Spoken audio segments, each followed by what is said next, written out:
Hello! Welcome to D3K's little chef channel. இன்னைக்கு என்ன recipe பார்க்க போறோம்னா, சூப்பரான, கிரிஸ்பியான, யம்மியான சீஸ் பால்ஸ் பார்க்கலாம். அதுவும் potato and left over rice வச்சு நம்ம பண்ணலாம். அதுக்கு நான் 1 கப் அளவுக்கு சாதம் எடுத்திருக்கேன். குக் பண்ண சாதம். நீங்கள் வந்து சூடாகவும் நம்ம ஆட் பண்ணிக்கலாம். இல்லாட்டி காலையில் குக் பண்ணிவிட்டு ஆஃப்டர்நூன் நமக்கு மிச்சம் இருக்கிறதையும் நம்ம ஆட் பண்ணிக்கலாம். இதை வந்து நல்லா மசிச்சு எடுத்துக்கலாம். அதுக்கப்புறமா 4 மீடியம் சைஸ்ட் பொட்டேட்டோ வந்து நான் இதை ஆட் பண்ணிக்கிறேன். நல்லா பாயில் பண்ணிவிட்டு வேக வச்சு துருவி எடுத்திருக்கேன். அதையும் நான் ஆட் பண்ணிக்கிறேன். அதோட 1 கேரட் வந்து நல்லா துருவிட்டு நம்ம ஆட் பண்ணிக்கலாம். இதோட நான் 1/4 கப் அளவுக்கு ஃப்ரோசன் கார்ன் வந்து ஆட் பண்ணிக்கிறேன். Sweet corn. அதோட ஃப்ரோசன் 1/4 கப் அளவுக்கு பட்டாணி வந்து ஆட் பண்ணிக்கிறேன். இது வந்து டேஸ்ட் அண்ட் ஃப்ளேவர் சூப்பராக இருக்கும். அதோட 1 டீஸ்பூன் சில்லி ஃப்ளேக்ஸு, 1/4 டீஸ்பூன் அளவுக்கு மஞ்சத்தூள், 1 டீஸ்பூன் அளவுக்கு மிளகாய்த்தூள் ஆட் பண்ணிக்கலாம். 1/2 டீஸ்பூன் மல்லித்தூள் ஆட் பண்ணிவிட்டு 1 டேபிள் ஸ்பூன் அளவுக்கு மிக்ஸ்டு ஹர்ப்ஸ் ஆட் பண்ணிக்கலாம். உங்கள்கிட்ட இல்லைன்னா நீங்கள் ஆரிகானோ கூட ஆட் பண்ணிக்கலாம். அதோட 1 டீஸ்பூன் உப்பு அண்ட் கொஞ்சமாக ஃப்ரெஷ் கொத்தமல்லி ஆட் பண்ணிவிட்டு எல்லாத்தையும் நல்லா மசிச்சு நம்ம வந்து ஒரு மாவு பதத்துக்கு பிசைஞ்சு எடுத்துக்கலாம். இந்த ரேஷியோ அண்ட் குவான்டிட்டிக்கு மீடியம் சைஸ் 15 சீஸ் பால்ஸ் வந்து நமக்கு கிடைக்கும். இப்போ நல்லா மிக்ஸ் பண்ணதுக்கப்புறமா உள்ளங்கையை வந்து நல்லா ஈரம் பண்ணிவிட்டு இந்த மாதிரி குட்டி சைஸாக பால் பண்ணி எடுத்துக்கலாம் ஃபஸ்ட்டு. அதுக்கப்புறமா இன்னொரு கையில் வந்து இந்த மாதிரி ஃப்ளாட் பண்ணிக்கலாம். ஃப்ளாட் பண்ணிவிட்டு சீஸ் வந்து நம்ம உள்ளே ஸ்டஃப் பண்ணிக்கலாம். நான் இன்றைக்கி வந்து மொசரல்லா சீஸ் வந்து எடுத்திருக்கேன். நீங்கள் எந்த சீஸ் வேணாலும் நீங்கள் ஆட் பண்ணிக்கலாம்.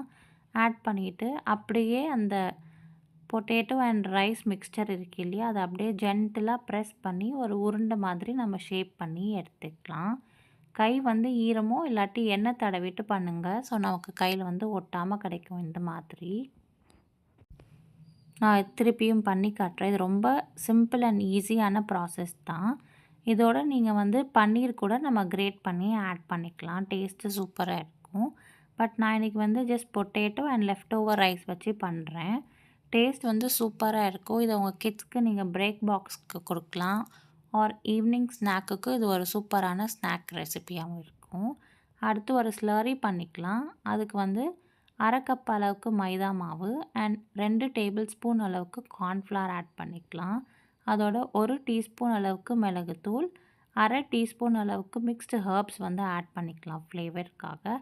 அண்ட் கலருக்காக 1/2 டீஸ்பூன் அளவுக்கு சில்லி பவுடர் ஆட் பண்ணிவிட்டு கொஞ்சமாக உப்பு ஆட் பண்ணி தண்ணி ஊற்றி நல்லா ஒரு எப்படி சொல்கிறது, தின் ஸ்லரியாக நம்ம வந்து ரெடி பண்ணி எடுத்துக்கலாம். வந்து ரொம்பவும் திக்காக இருக்கக்கூடாது. இந்த ஸ்லரியில் நம்ம சீஸ் பால்ஸை டிப் பண்ணிவிட்டு பிரெட் க்ரம்ஸில் கோட் பண்ணி ஃப்ரை பண்ணும் போது சூப்பராக இருக்கும் கிறிஸ்பியாக. அண்ட் பிரெட் க்ரம்ஸ்க்கு நான் ஜஸ்ட் 5 ஸ்லைசஸ் ஆஃப் ப்ரெட்டை வந்து மிக்ஸி ஜாரில் போட்டு பல்ஸ் மோடில் ஜஸ்ட் கிரைண்ட் பண்ணி எடுத்துக்கிட்டேன். அதுவே நமக்கு போதுமானது. இல்லை உங்களுக்கு இல்லைன்னா நீங்கள் கடையில் வாங்கியும் பண்ணலாம். இப்போ நம்ம ஆல்ரெடி ரெடி பண்ண சீஸ் பால்ஸை வந்து மைதா மாவு ஸ்லரியில் வந்து ஜஸ்ட் டிப் பண்ணிவிட்டு இன்னொரு கையில் இந்த மாதிரி பிரெட் க்ரம்ஸால் நல்லா கோட் பண்ணி எடுத்துக்கலாம். ஒரு கையில் யூஸ் பண்ணிவிட்டு அண்ட் இன்னொரு கையில் நீங்கள் இந்த மாதிரி ரொட்டேட் பண்ணி எடுத்திங்கன்னா உங்களுக்கு கையில் வந்து ஒட்டாமல் வரும்.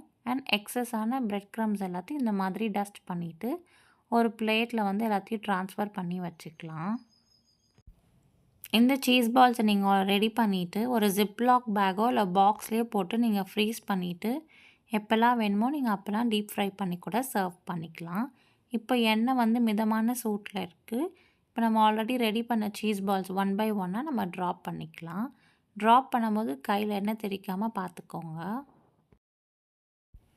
நம்ம ஆல்ரெடி பொட்டேட்டோ வந்து குக் பண்ணியாச்சு. அட் த சேம் டைம் ரைஸும் குக் பண்ணியாச்சு.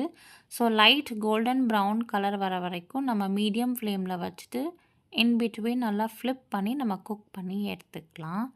இது ஒரு 4 to 5 மினிட்ஸ் ஆகும். மீடியம் ஃப்ளேம்லேயே வச்சு நம்ம நல்லா குக் பண்ணி எடுத்துக்கலாம். இப்போ வந்து ஒன் சைட் குக் ஆனதுக்கப்புறமா இன்னொரு சைட் நம்ம வந்து திருப்பி போட்டுக்கலாம். நீங்கள் ஸ்டஃப் பண்ணி கரெக்டாக ஸ்லரியில் முக்கி பிரெட் க்ரம்ஸில் போட்டுட்டு நீங்கள் ஃப்ரை பண்ணிங்கன்னா உங்களுக்கு உள்ளே இருக்க சீஸோ இல்லாட்டி அந்த ஸ்டஃபிங்கோ வெளியே வராது. அது மட்டும் பார்த்துக்கோங்க. கரெக்டாக மீடியம் ஃப்ளேமில் ஒரு 5 மினிட்ஸ் கழித்து பார்த்திங்கன்னா நல்லா குக் ஆகி சூப்பராக ரெடி ஆகிடுச்சு. இப்போ வந்து நம்ம எடுத்துடலாம் எண்ணெயிலேருந்து. ஒரு டிஷ்யூ பேப்பரில் போட்டு எக்ஸஸ் ஆயில் அதில் ட்ரெயின் பண்ணிவிட்டு நம்ம சர்வ் பண்ணிக்கலாம். பாருங்கள், பார்க்குறதுக்கே அவ்வளோ கிறிஸ்பியாகவும் சூப்பராகவும் இருக்குது. இதில் வந்து நம்ம ரைஸ் ஆட் பண்ணியிருக்கோன்றதே தெரியாது. அப்படியே நீங்கள் வாயில் போடும்போது அப்படியே மெல்ட் ஆகிடும். அட் த சேம் டைம் பிக்கும்போது அப்படியே அந்த சீஸ் வந்து மெல்ட் ஆகி சூப்பராக இருக்கும் அந்த சீஸ் புல். அவ்வளோதாங்க, அட்டகாசமான cheese balls ready with leftover rice.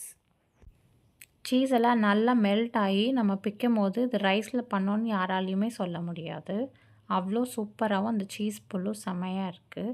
இந்த வீடியோ உங்களுக்கு பிடிச்சிருந்துச்சுன்னா லைக் பண்ணுங்கள், ஷேர் பண்ணுங்கள், சப்ஸ்கிரைப் பண்ணுங்கள். கண்டிப்பாக ட்ரை பண்ணிவிட்டு கமெண்ட்டில் சொல்லுங்கள். Thank you, bye, have a good day.